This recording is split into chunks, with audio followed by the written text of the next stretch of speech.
I think today is the beginning of a tragedy, and a tragedy which, like all tragedies, will end in tears. The question is whose tears? I hope it will not be the blood and tears of 70 million Zimbabweans, of whom 7 or 8 million are suffering in the diaspora.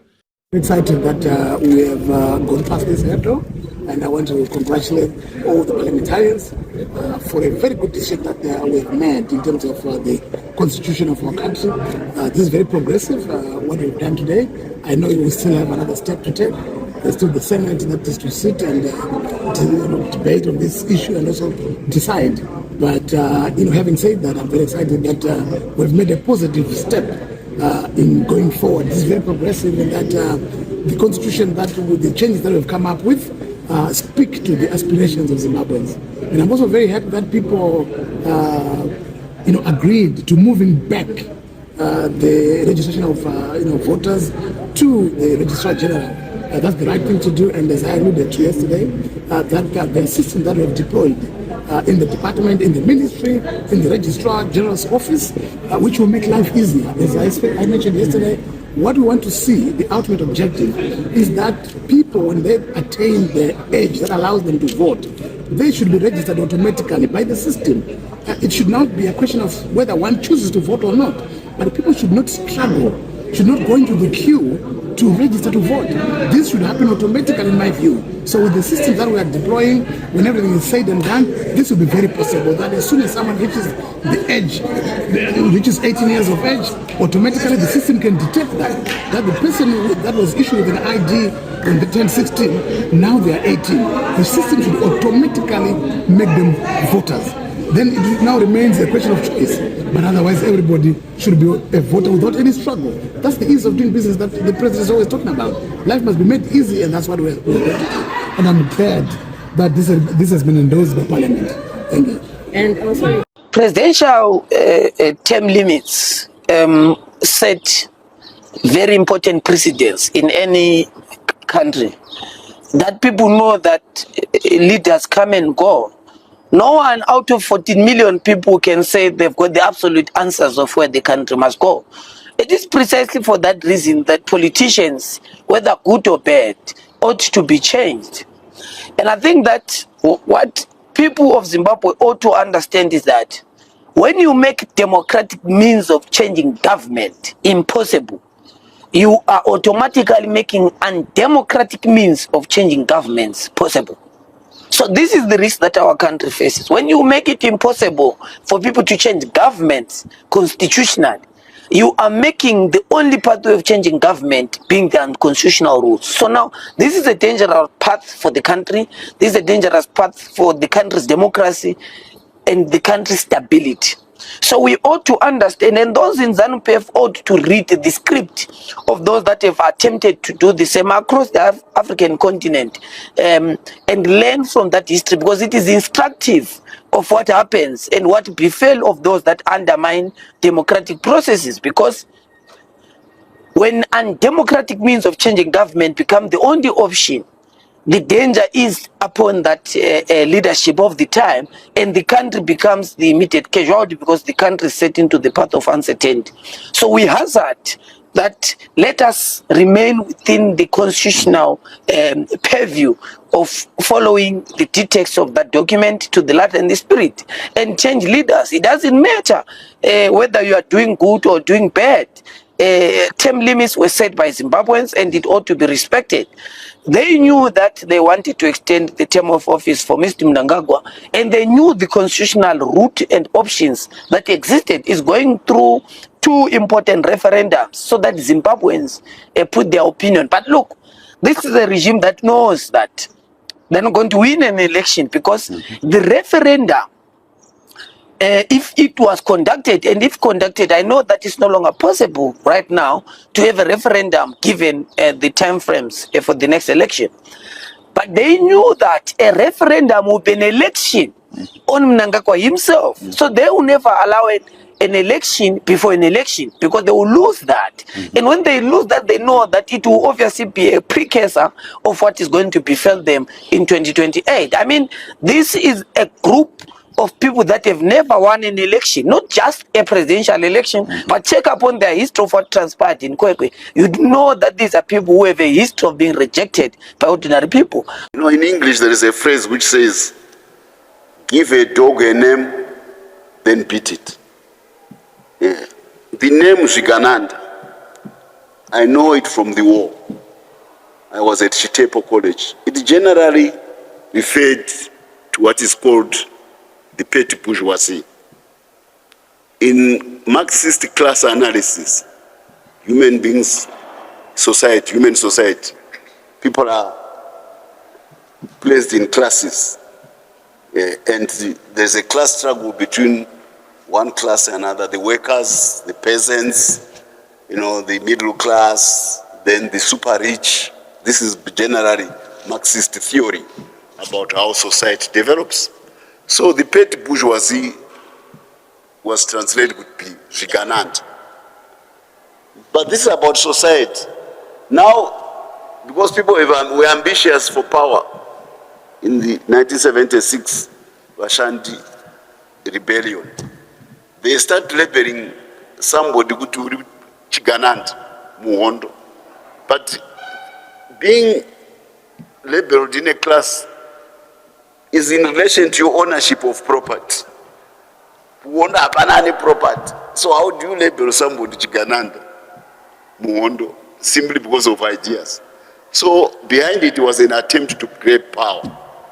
So you start labeling others. So I'm very, very, that's why I don't want to mention names all the time when we are criticizing each other. If you start labeling other people with Zvigananda, chi, then out of that you now saying, you know, it's not right. It's not, there's nothing wrong about acquiring property. There's nothing wrong about having a middle class as a country. The stronger your middle class means is more the more stable your society is.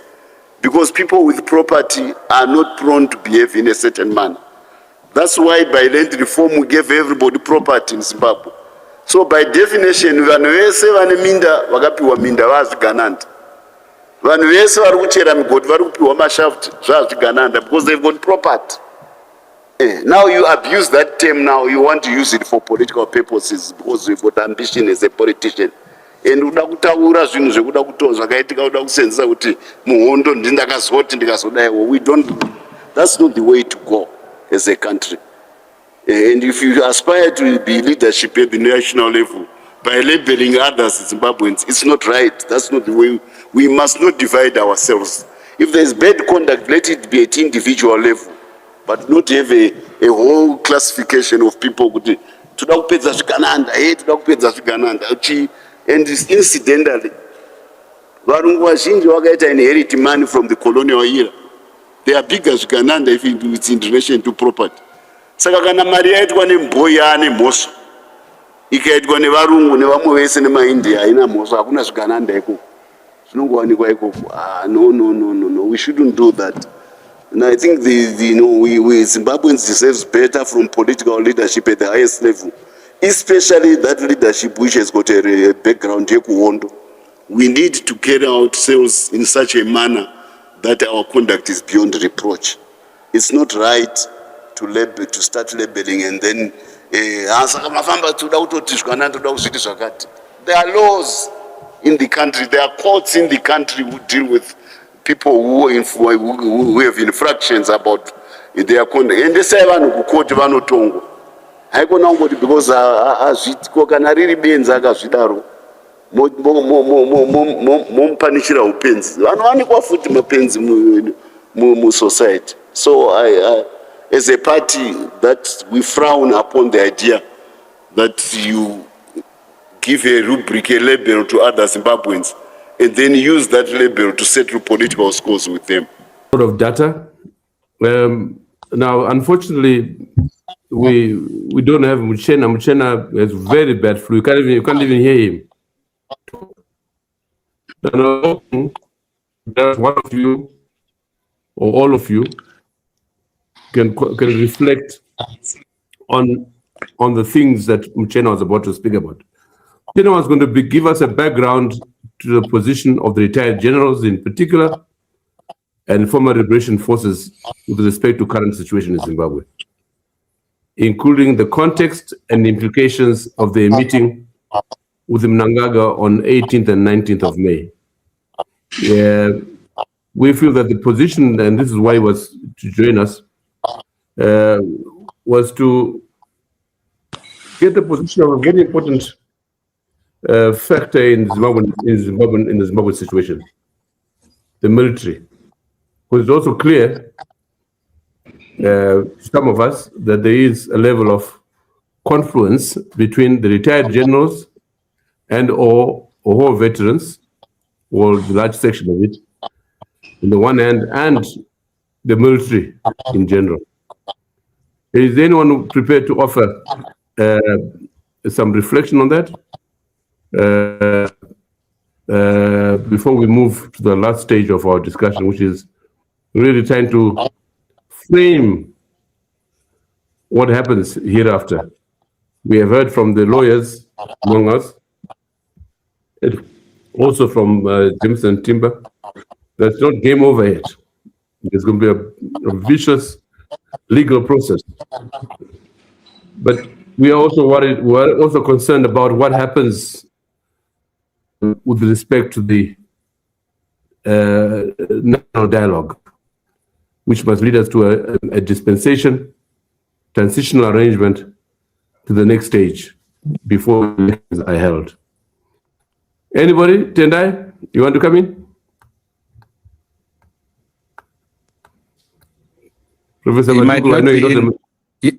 Yes, I could just say one thing, and perhaps Senator Timber will come in. I want to say one thing relating to the military. I believe that it is an act of being irresponsible for the current politician, especially the president and his team, not to be listening to the retired generals. Because when anyone goes through what they are saying, I mean, if you wanted to see sense, if you wanted to see conviction, if you wanted to see people who are really concerned about the direction of the country, especially the direction of CAB3, you get it from them. I wanted to think at the beginning, when they started to come out at the beginning, that they were providing a clear solution, and that politicians ought to listen to these people. They could not have, I think the current government does not have the moral authority to rubbish these persons. Notwithstanding, in fact, they have gone so far as to have that provision, the amendment that is proposed in CAB3 relating to the military. And then the attempts I saw from state media trying to, all rubbish what Mchen and his group have been saying. Even some attempt by, I think, ZANU-PF, must be Machacha, who published, huge pages trying to respond to the retired generals.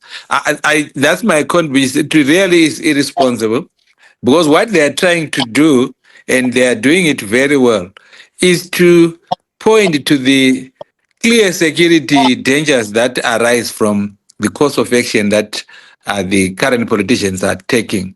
Because the way the structure of the state, although a mistake was made with Mugabe, who overstayed, but it should only make sense that once we agreed in 2013 that would have a 10-year limit, then that was actually a source of political stability for the country. And so these efforts to extend the president's stay in office is a very dangerous development. In actually, it's undermining the national security interests of the country. And that's what the retired generals have been pointing out. Even the efforts that they did, we have read that they had meetings. So we are still believing, and I think that they have an important player in, as we say, what is the way forward, what is going to happen. They must continue to be regarded as a very key platform for us to resolve peacefully what is happening. And that's the contribution I wanted to add. Tendai, what is your interpretation of the reported statement coming from Mnangagwa, which said to the retired generals, whoever wins, wins, whoever loses, loses? What is the understanding of that statement? Yeah, I think that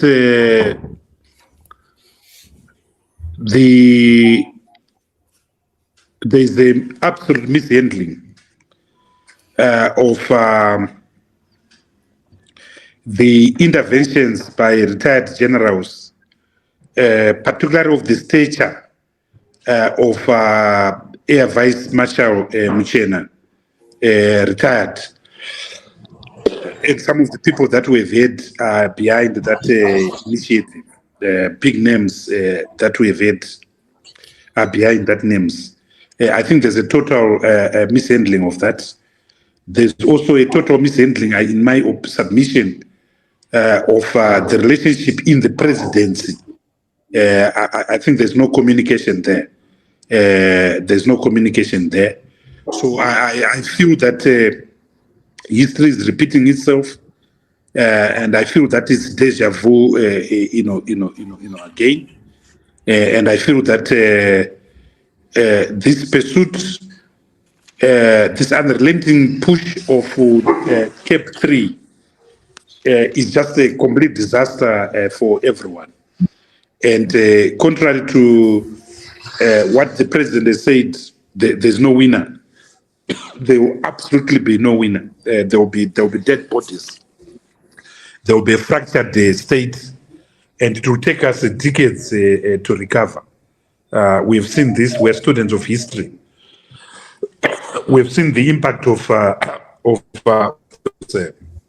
in places like the Democratic Republic of Congo, the Central Africa Republic.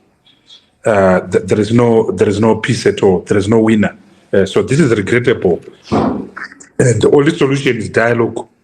The only solution is withdrawal of CAB3. Now, colleagues, Jameson, you want to say something on the? Yes, just one point that I would like to make. What I see more is a contradiction. What the retired generals are communicating, as Tendai rightly points out, is that CAB3 can and is very likely to be a source of instability for the country. And the head of state, okay, one of his key responsibilities is to maintain the security of the state. Okay, ensure that the state is stable. And that's what the retired generals are communicating. The contradiction then comes with our other activities on the international fora. We've just been elected as a member of the Security Council. And one of the key functions of the Security Council globally is to maintain peace, security, and stability globally. But our actions here at home are not a reflection of the new stature or status that we've assumed at the Security Council. Tendai also rightly says history repeats itself. I would say that history has got a tendency to rhyme. If you listen to what General Muchena was saying, the substance of it, okay? I say to you, as students of history, go back to the statement issued in 2017 by the then General Chiwenga when we had a similar situation.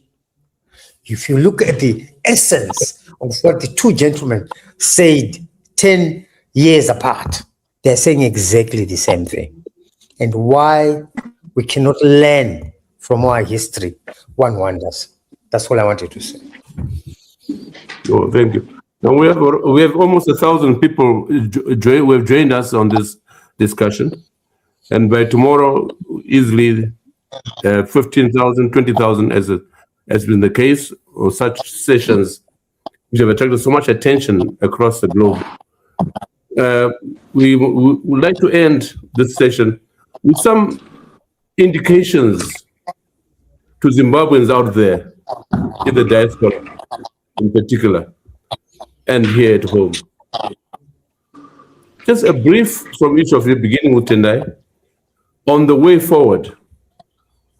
On the way forward, concretely, what are we likely to see in terms of moving the national dialogue process towards a transitional arrangement before elections are held again?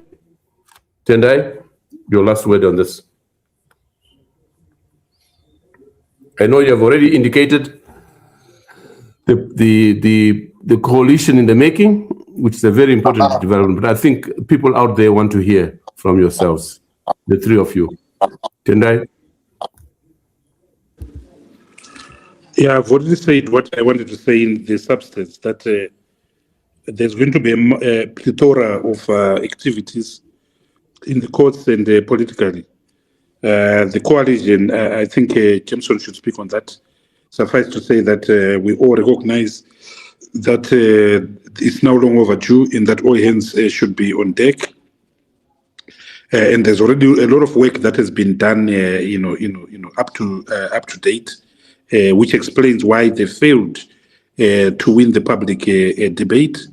And also the work that has been done in Parliament. We saw fantastic presentations, and we're grateful to the MPs there, the likes of Statuary Agents Gumbo, to name a few. So we were back to our natural DNA of fighting, of resisting.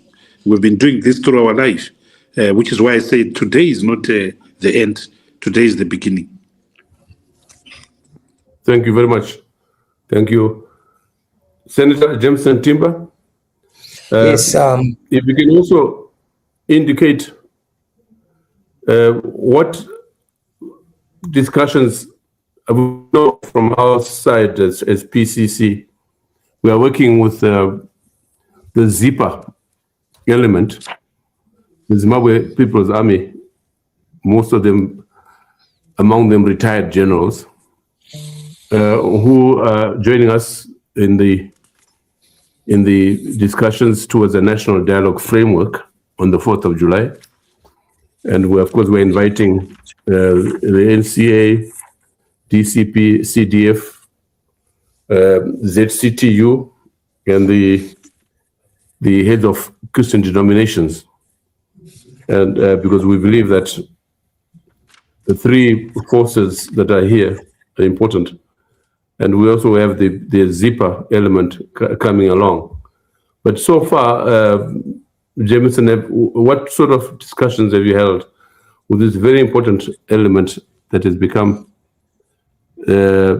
almost central, enough, as you have indicated, to ruffle the feathers of State House? Jameson?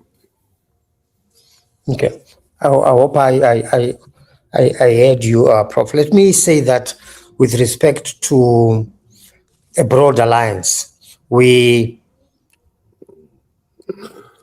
to all intents and purposes, have been able to bring everyone who has been fighting CAB3 on the table. It's going to involve the civic players which are here. It's going to involve political players. It is going to involve unions. It's going to involve students. At the end of the day, what we're going to be having is going to be one platform. It's going to involve the church.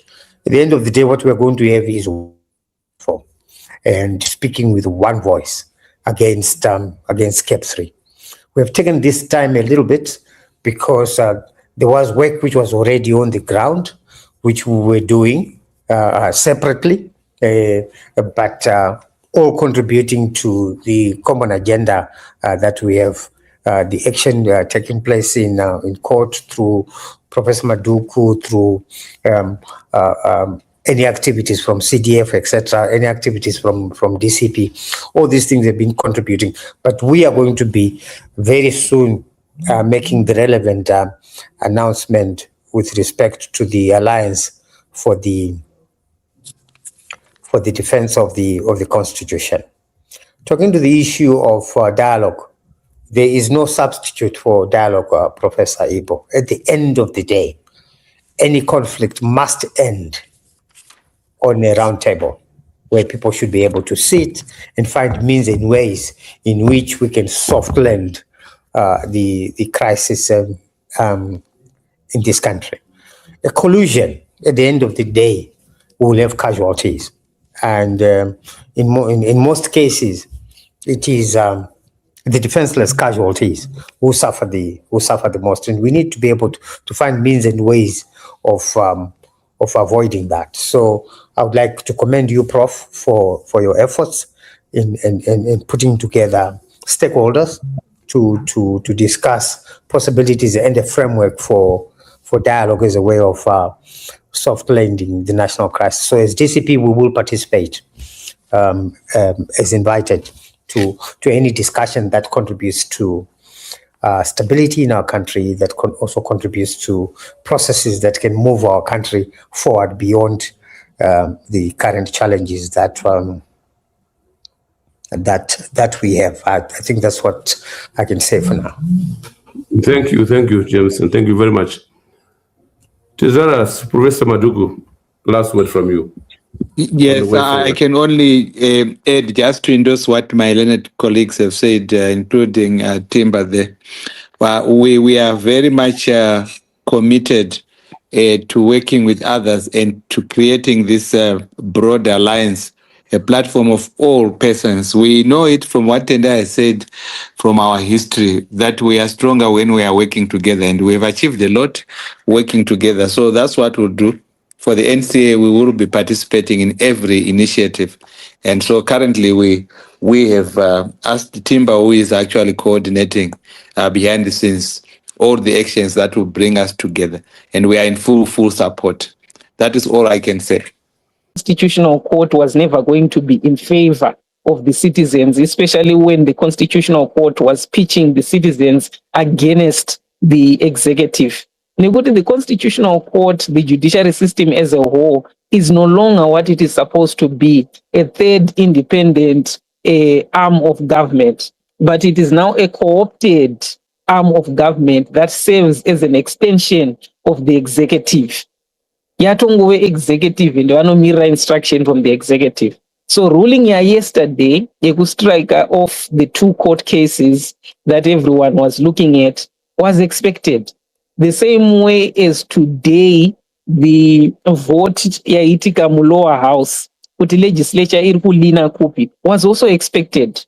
Nekuti chabangu zvaakaita hazvisi zvaingoitirwa mahara, maricos haana kungoitirwa mahara. Nekubhadharwa kwevanhu kwamaiona kuchiitwa pachena. An MP was given money, other MPs were promised money, not clandestinely, not in hiding, not vanhu vakawanda kuseri uko vachipanana in black envelopes. They did it out in the public. Nhasi I think Ningatomuka achiratidza maenvelope ake ema200,000 nepicture yemota kuti ndo zviri kupiwa vanhu vari kuvhota zviri right. So the vote was expected. And any person who is informed should have expected the outcome of the Constitutional Court yesterday and the outcome in the lower house today, because they have been repeating the phrase judiciary is captured and legislature is captured. If they did not expect it, whilst they repeated my phrases under Taura, then it means they did not understand what those phrases mean. And they were merely being parrots who simply repeat what they hear without necessarily understanding what it is that it means. So, kubva pekutanga, it had always been a fact that although we engaged in my strategies that included legalism, that included to say we're going to have a contestation mu parliament, it was obvious that those strategies were doomed right from the beginning, because those 2 arms belong to the executive. And the Pambangone strategy 1, yangairi pachena. And that strategy was evoking people power, that power that creates a sovereignty, that power that has the ability to change history in truth. It was never going to be all the other arms that we're looking at. But people had to go through those phases so that they can make clear a way to the only strategy that has always ever been there in order to respond to what the regime is doing. I will use a historical example. Ian Smith angane constitution, angane parliament. Parliament make angane ma representatives evanhu vatema. Mu constitution make maitaurwa zvinobvumirwa pamutemo. zvanga zvisingabvumirwe pamutemo zvaiincluda zvinhu zvakafanana neopposition political party yevanhu vatema. I think it was outlawed 1963-65 thereabouts. Handiti, so kuti vanhu vatema varambe vachienda through the parliament kana kuti vachiramba vachienda kune majaji Ian Smith vachifunga kuti a judge would ever rule in their favor would be utter madness. So they resorted to the only thing that made sense, the only power that could actually change, which is people power. Although they went to the most extreme versions of the people power. We don't have to do that. It's also in 2013, with the benefit of foresight, takanyora mune constitution ya 2013 kuti iwe representative wangu unonzi uri parliament, unonzi uri constitutional court. If you ever get to a point where I believe that you are no longer working in my interest, but the interest of your masters or your own interests, I can invoke Section 59, which permits me to say, stop representing me today. I'm representing myself, and I'm saying, I do not want what you are doing. This is the only avenue that has ever truly existed.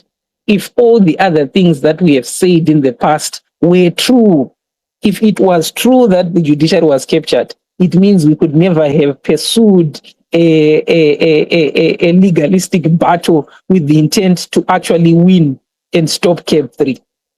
It means that it was clearly simply a tick box exercise or something that had to be done in order to review the bankruptcy or the extent to which ZANU-PF has gone in its departure.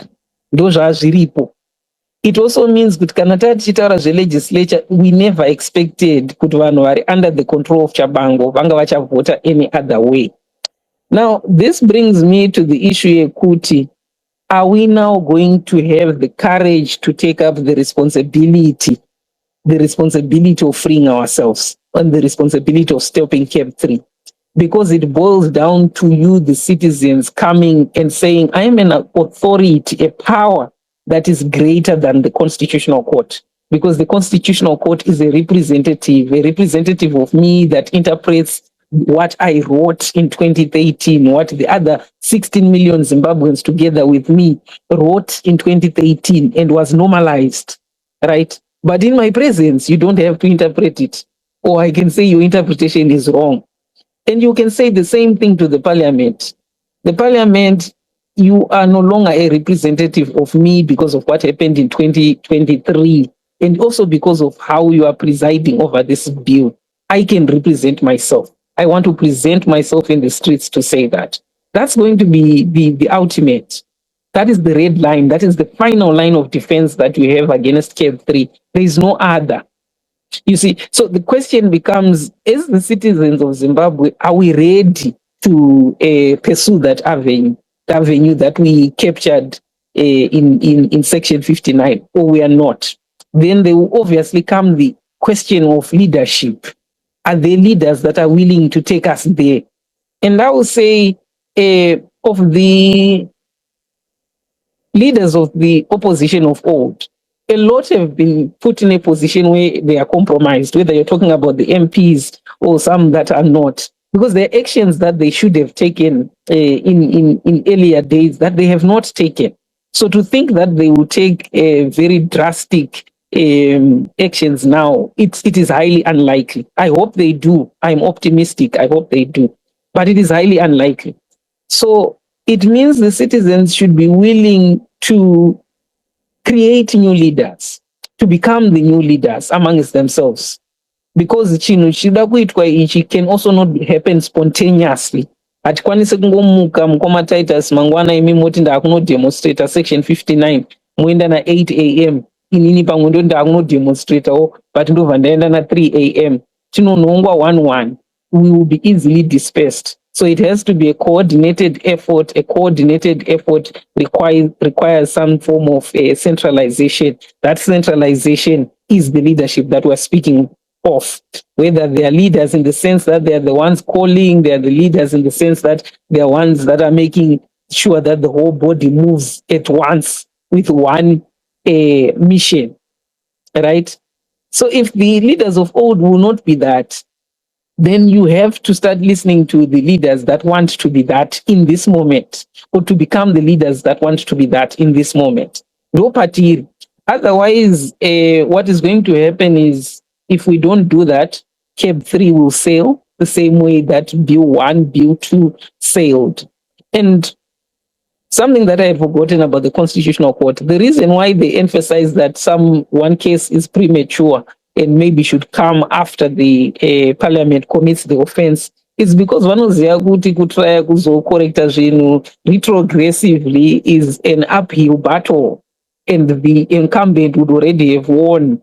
And if there are any faults that are found, most probably the incumbent would be told to just take up remedial actions to make the status quo or the prevailing situation at that moment, which would be the passage of Bill 3, to be acceptable.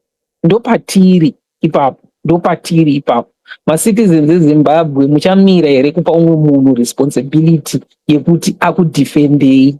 Motora responsibility iyoyo upon your shoulders. Munojoina ma-organizations ari kuti tinoda kutora an action.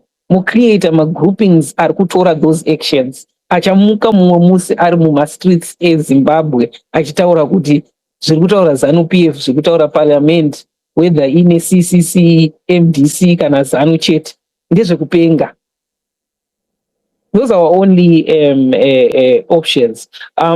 Lastly, I would say, there's no miracle, there's no news to be heard about the MPs voting the way they have and about the co-opted MPs.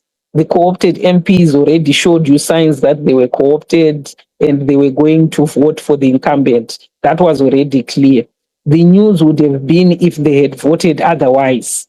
Then that would have been news and something worthy. I think last week, Ndakanyora an article on an opportunity for redemption. The reason I wrote that an opportunity of redemption was because I was saying what was expected is what happened today. But if there are people that truly understand that they are committing a crime against a population and want to turn away from that crime, this would be the moment to do it. Not that I expected them to do it, but this would have been the moment. And that opportunity still presents itself for the chiefs in the Senate and the opposition members of the Senate. But with the precedence that has been set and with what we know, there is no expectation that the bill will fail in Senate. It's highly unlikely. That, to me, that would be a miracle if it were to happen. Which means if the bill is to be stopped, there's only one thing: that power that answers to no one, the power that actually creates sovereignty. So ndizvo chete zvandachida kutaura mukoma Titus, and hopefully the citizens will step up, take up the responsibility that they must. And ndambobvunzwa earlier kuti, are you not afraid to say what you are saying? I have to emphasize here that I am not afraid to say this, and you should not be afraid to say this as well. ZANU-PF has had a very good run at making people afraid of saying things that are legal. What I'm speaking about is your right. It is legal. There will come a time where we will have to speak about things that are not legal. But at the moment, this is something that is very legal. When I say a time where people will have to speak about things that might be considered illegal, I will use the last example. Ian Smith dismissed political parties Devano Atema. If the political parties Devano Atema had listened to it, ZAPU neZANU had listened to Mutemo wa Ian Smith kuti ndo zvakanyorwa muConstitution, would you and me be here? Dai vakanyasoti isusu kurisa kwedu munhu anoti dzvanyirira chete tinowerenga bhuku rake iri raakanyora rinonzi bumbiro remutemo. Iwe neni taidai tichizviti maZimbabweans here? And that answer to anyone who can add 1 + 1, the simple arithmetics of the Zimbabwean parliamentary legislative house, is an obvious no.